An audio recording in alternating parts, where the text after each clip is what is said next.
Welcome to Driving the Line, the pursuit of safety, where we talk about the real issues out on the road, focus on safe driving, and learn industry best practices from your hosts Kenny Ray, Mike Bohan, and Jim Seibert, in the hopes that by driving the line, we get more drivers home safe and sound. This podcast was made possible by Marsh McLennan Agency. Hello, everyone. Welcome to another episode of Driving the Line. This is Mike Bohan, along with my friends and my co-hosts, Kenny and Jim. And as always, we are very glad to be sharing part of this day with you. And we truly do appreciate you all joining us and being a part of this journey we've set out on here with this podcast. And gentlemen, I feel like today we've got a good one because it's a topic that is literally going to affect everybody that's listening to this podcast, whether they own a trucking company or they drive a truck. So let's talk about roadside inspections, and not just that they happen. We know that roadside inspections happen every day, but let's talk about how to get through a roadside inspection with no violations, that elusive, clean inspection. And if we think about it, are they really all that elusive, or is this something that is attainable? And I believe that it is, just because we see it happening every day. But you've got to make some intentional decisions. At least I believe you do. Certainly as a driver, you have to make those decisions, and you've got to be prepared to follow through with those decisions each day that the truck's operated, and even each time that you climb up in that truck and it rolls out onto the roadway. And I wanted to start the conversation with explaining where the standards come from for the inspections, the different types of inspections that happen out there on the roadway, and who's conducting the inspections. So the Commercial Vehicle Safety Alliance, or the CVSA, created these inspection procedures and the criteria, which is known as the North American Standard Inspection Program. Now, each state and each jurisdiction, territory, because this is U.S., Canada, Mexico, there are specially trained inspectors that conduct roadside inspections. Now, I was one of these certified inspectors at one time in my career, and Kenny, as a retired Texas State Trooper, I know you've done your fair share of roadside inspections as well. But when you started doing inspections, and I know when I started, there weren't as many types of inspections as there are now. So, Kenny, can we lean on your expertise to kind of walk us through the different types of inspections that our drivers may face out there on the roadway? Yeah, it's interesting you mentioned that we don't have the same number. I started inspecting trucks in the late 80s, over 35 years ago. And back then we had 3 levels of inspections, and now we're up to 8. And I'll tell you real briefly what those 8 are, because I often mention these at driver meetings, and truck drivers actually find this interesting. A level 1 is what we lovingly call the full meal deal. It's every single thing on the truck's going to be checked, including underneath. And so what'll happen on a level 1 inspection, you'll have an inspector that's either on a creeper underneath the truck, checking the brakes, the frame, push rod travel on air brakes, and or many of the scale locations now have a pit that you'll actually pull over the pit, and there'll be an inspector underneath. But the level 1 is everything, front bumper to back bumper, and underneath as well. The level 2 is what's lovingly called a walk around inspection. It's the closest thing that emulates a pre-trip or post-trip inspection done by a driver. It's where the inspector is going to walk around. They basically do everything that a level 1 does, with the exception of getting under the truck and primarily measuring brakes and the various things underneath the tractor and the trailer. A level 3 is a driver only. And that's where the trooper, the inspector, will come up to the door of the tractor, and the inspection takes place right there at the door. So they're checking the driver's credentials, the medical card, the CDL. They're making sure the seatbelt's buckled, the fire extinguisher's charged in a bracket if it's there by the seat. They'll review the hours of service. They'll look at all the truck documents. But it basically takes place right there at the door of the tractor. A level 4 is what's called a special inspection. And we used to didn't have these, but a level 4 is designed to provide information either for a research project or because a particular specific type of incident has started happening across the country, and FMCSA is trying to figure out what it is. I'll give you a classic example of that. There was a time when a bunch of trucks would be pulling out from spending the night at a truck stop, and lo and behold, the tractor would pull out from under a loaded trailer because the kingpin wasn't properly secured on the fifth wheel. And it started happening across the country. And FMCSA was wondering, well, do we have problems with fifth wheels and kingpins, or is something more nefarious going on? And I was a trooper at the time, and we got a mandate to just start stopping as many trucks as we could, and all we were checking were the fifth wheel. And come to find out, there were very few problems in roadside inspections on fifth wheels. And finally, and you got to imagine now, so this was 35 years ago, there weren't near as many surveillance cameras as there are now, but a few truck stops had them. And they started finding that there were drivers that were going by other people's trucks and pulling the fifth wheel release. And so if a driver got up the next morning after spending the night in the truck and didn't properly do his pre-trip inspection, he'd pull out from under a loaded trailer. And but a level 4 inspection was looking for something specific. In that case, we were looking at whether or not we had defective fifth wheels across the country. A level 5 is a vehicle only. I want to mention this one briefly because we have a lot of motor carriers, trucking companies that listen to our podcast. You want to make some points with your local inspectors. Reach out to them sometime and tell them if they're training any new employees or somebody needs to get their recertification, that you'd be honored to have them come to your yard and inspect some of your equipment on the yard. They literally will walk around, look at trailers, look at tractors on the yard. You don't even have to have drivers there, and they'll do level 5 inspections of looking purely at equipment and nothing to do with the driver. A level 6 is one that is probably the least conducted in our country. It is a radioactive inspection for route control, radioactive hazardous material, and only special inspectors do that. They have to be specifically certified to do a level 6. A level 7 is what's called a jurisdictional mandate, and that is one that normally doesn't fit under the Federal Motor Carrier Safety Regulations or under CBSA's authority, but it's where a local jurisdiction, that could be a police department, a sheriff's department, a county government, wants a certain type of vehicle inspected. This could be like school buses. It could be limousine services at resort areas, things like that. So those types of vehicles would be inspected. And then, Mike, the one that fascinates me the most, and it's the newest one, it's the level 8, and we're not seeing very many of these yet because even though the technology is pretty much in place at the scale locations, it's not in place yet on all the trucks. But this is the coming one. And I know both of my co-hosts are much more adept at technology than I am, but these are called electronic inspections. And so for the drivers listening, at some point, that truck you're driving is going to be so sophisticated from an electronic standpoint that the tractor itself, the telemetry off of the truck, plus the ELD that's mounted in that truck, you'll be going down the interstate at full highway speed, 60, 65, 70 miles an hour, whatever the speed limit's allowed in that area.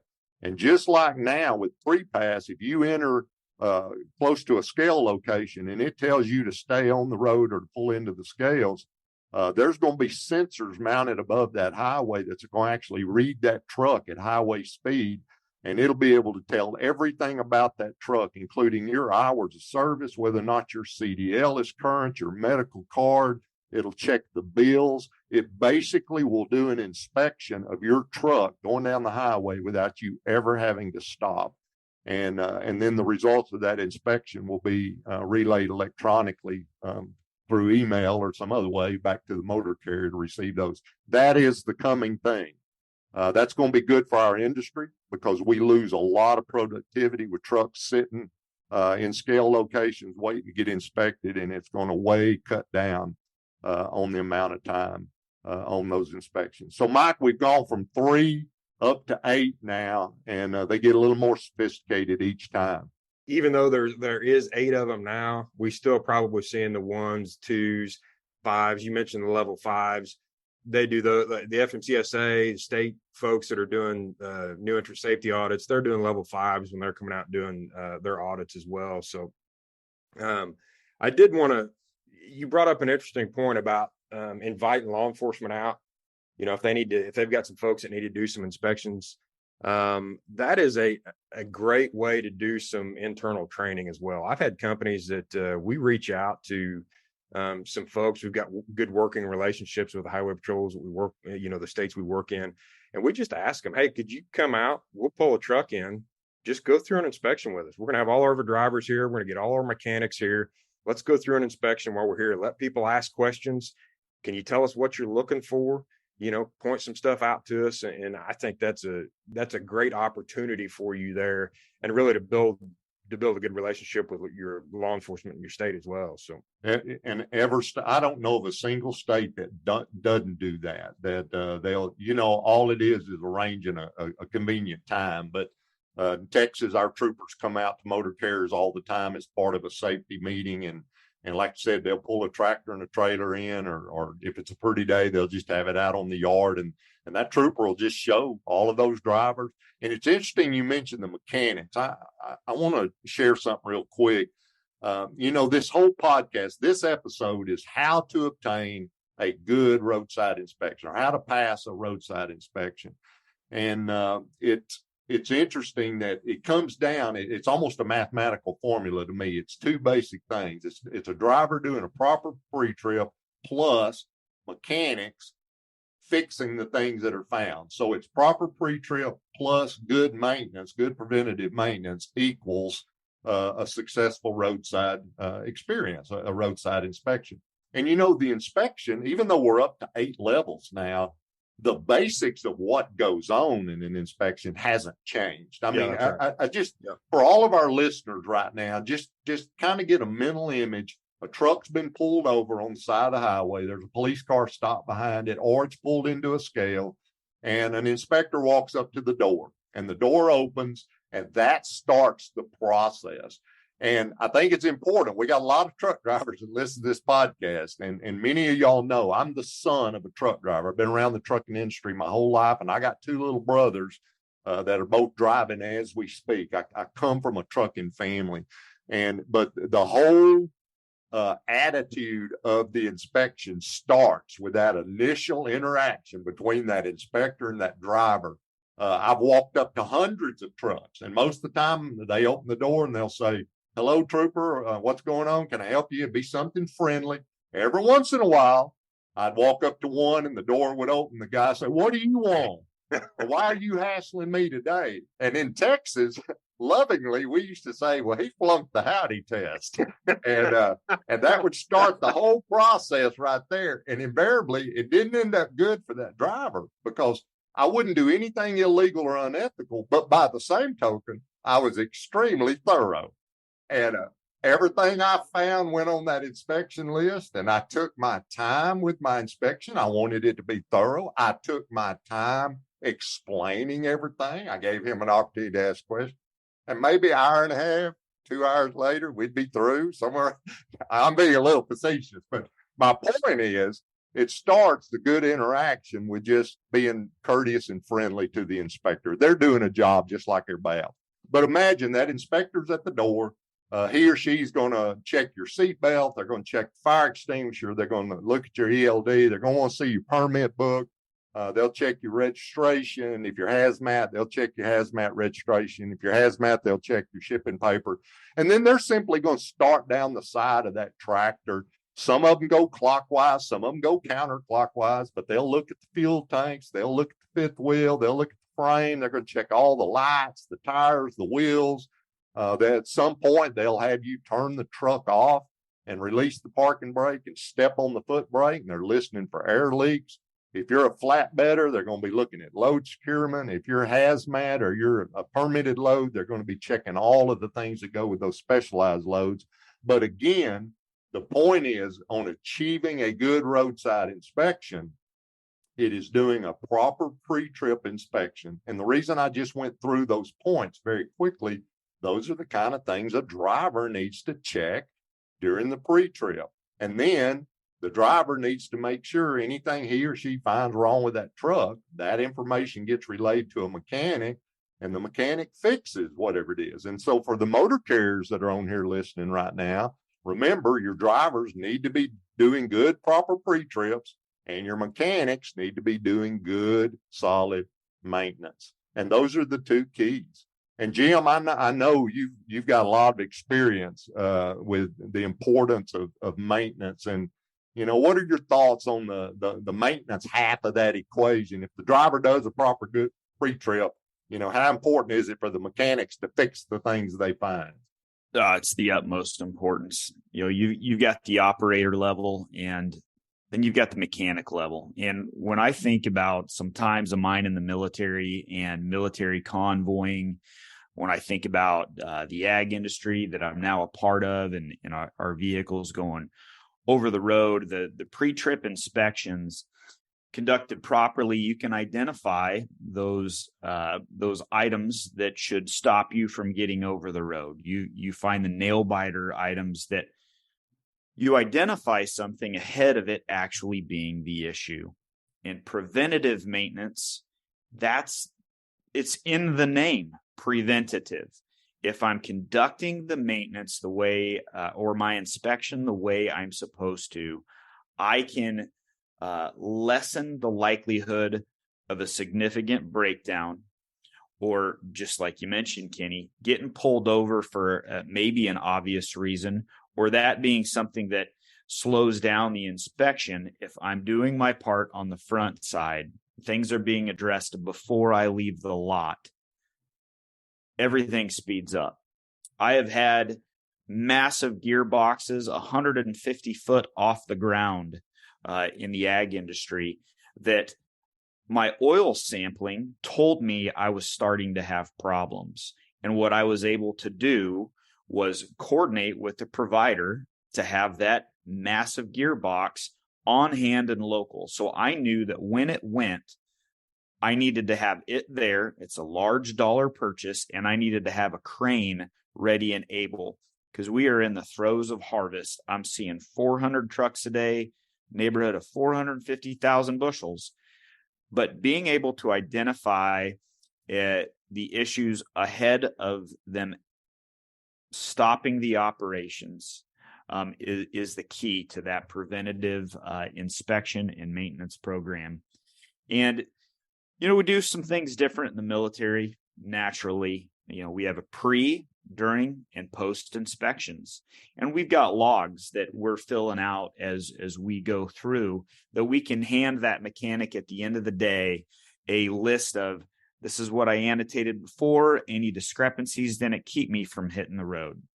They weren't, deadlines, so to speak, in military terms. I could still operate it, but these are things that need fixed. This is where things were at during my trip. I'm halfway through my trip. These are the things after that. Now that I'm parked here, I just did my walk around and my inspection.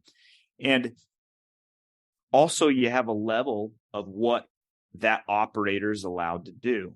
And we called them 10, 20, and 30 levels in the military. And, if it's a 10 level, the operator of that vehicle, they can address it. We could fix a light on the side and the wiring. We could top off fluids and fix tire pressure, things of that nature.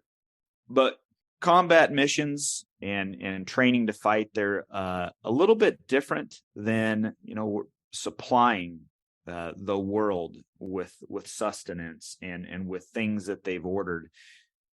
But there's so many similarities to being prepared to lessen the amount of that interruption. That's the importance to me of that preventative maintenance program, and having the mechanics you trust and the operators that become seasoned and experienced to really communicate well to those mechanics to keep that the fleet machine operating at top condition. Though with your military background as a retired military officer, and now you work primarily in the ag industry, which has so many overlaps with the trucking industry. The example you used of the military, it's still the same formula. Y'all were inspecting stuff, and then you had mechanics or technicians that were fixing things. In the ag industry, you inspect stuff, and then you have mechanics or technicians that fix things. And in the trucking industry, our drivers are those people doing the inspections, and then we have mechanics that are fixing them. And, you know, the whole thrust, the whole focus, the whole thesis, if you will, of this particular episode is, hey, how does a trucking company achieve a good roadside inspection? And it boils down to that simple formula of a truck driver doing a proper inspection. And the word proper can't be overlooked there. It's got to be a real, genuine, good, high quality pre-trip inspection. And then a mechanic doing quality work to keep that truck in good shape. And Mike and I know from visiting with trucking companies all the time that when you have those two ingredients in place, you end up with successful roadside inspections. And the flip side of that, and Mike, I don't know if you want to address this or not, but talking about the ones that aren't successful, we end up out of service. You know, I went back and looked at the Road Check 2022 stats. And during Road Check 2022, and all of our drivers know Road Check's that annual 3-day, 72-hour blitz that CBSA puts on. And we'll have a special podcast preceding the one in 2023. But during the 2022 Road Check, 23%, that's roughly 1 out of 4 trucks that got stopped, pulled into the scales, got put out of service. Now, think about it. Let that sink in. Road Check is publicized for months ahead of its implementation, and yet we still had 1 out of every 4 trucks that pulled into the scales got put out of service for an out of service violation. And for the motor carriers that are on the call, Mike and I both do mock audits, and we used to do real regulatory audits. He did them for the Missouri Department of Transportation. I did them for the Texas Department of Public Safety. And if y'all know, in Part 385 of the Federal Motor Carrier Safety Regulation, which is basically the rules for audits, if your out of service percentage is over 34% for your fleet, and if you don't know what it is, you can get into the portal and look at your SMS, and it'll tell you what your out of service rate is. But if your out of service rate's over 34%, the best you can get on an audit, if everything else is perfect, the best you can get is conditional. So the fact that your equipment not being in good shape not only can tie you up on the side of the road, it can be catastrophic to you during an audit, which that starts translating into money for a trucking company, because you start losing clients and customers and good contracts because your safety rating gets downgraded. So this whole idea about equipment being in good shape out on the highway is not just a thing, it is the thing to help keep a trucking company healthy. Yeah, it definitely takes a team. And as we're talking, and Kenny, you mentioned it, Jim, you talked about the guys doing the inspections and the mechanics as well. It takes a team to get this done. And I don't want to leave out, we've got the drivers, we've got the mechanics. And I also want to bring in the owners, the executives of the company. They've got to put importance on this as well. They're the ones writing the checks. They're the ones cutting the checks. So they, right. To have a good, strong maintenance program, there's got to be an importance put on it. But I love what you guys have shared. Hopefully for our listeners, it's very helpful to them. The only thing I'm going to add on there, when we're talking about getting a clean inspection, and Kenny, you've talked about it several times when it comes down to the driver doing a proper pre-trip and the truck itself. When you look at an inspection, they're looking at the driver and they're looking at the truck. Is right off the bat, before you even get stopped, obey that speed limit, wear your seatbelt, and have all your paperwork ready to go, and be cordial to the officer, just like you just said. It's going to go well for you during that inspection. It really will. So just want to add those few little points. You guys got anything else you want to add in on this as far as letting our listeners know how they can or tips they can follow to get a clean inspection? You know, Mike, on the last podcast, we talked about that how folks can contact us on social media. And one thing I think you do this as well, but one thing I do, I've got a group email that I use, and I send it to myself, and I blind CC everybody on the group email. And I've got about 200 people on that.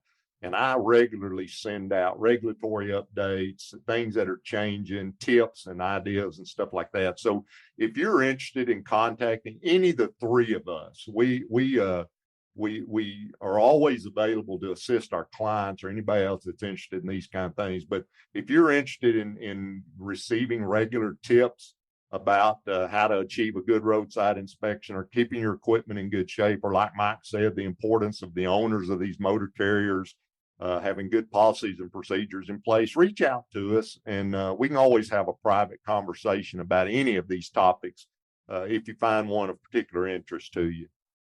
And I know this kind of goes without saying, but guys, I appreciate you so much. Thanks for your recommendations there, and just thanks for what you do in this industry. And I just appreciate you all as friends and as brothers, and great recommendations. And I hope our listeners enjoyed that. So, and to all of our listeners, thanks to you all for sticking with us. We appreciate you all so much. And I hope that you took something valuable away from this episode and are able to apply that to your day-to-day business. And if you have any additional questions on how to get a clean roadside inspection, which we talked about earlier, please reach out to your risk consultant. Now, during the next episode of Driving the Line, we're going to be discussing that CVSA International Road Check Kenny mentioned earlier, which is coming up next month. And we're going to talk about what the focus areas are going to be as well. So you're definitely going to want to tune in. Don't miss that one. And I do want to take a moment to say, if you like what you're hearing on our podcast, go out there and just hit subscribe for us, and maybe even leave us a review. We'd love to hear from you. We like those reviews. So if you would just support us in that way, we would greatly appreciate it. So until next time, for Kenny Ray and for Jim Seibert, I'm Mike Bohan. Stay safe, and thank you for joining us on Driving the Line, where we are always in the pursuit of safety. That's all the time we have for this episode of Driving the Line, the Pursuit of Safety. We hope you enjoyed our discussion, and thank you for listening. You can rate, review, and subscribe to Driving the Line, the Pursuit of Safety on Apple Podcasts, Spotify, Google Podcasts, or any other app you're using. You can also follow Marsh McLennan Agency on LinkedIn, Twitter, and Facebook. Until next time, thanks again for listening. Drive safely, everyone.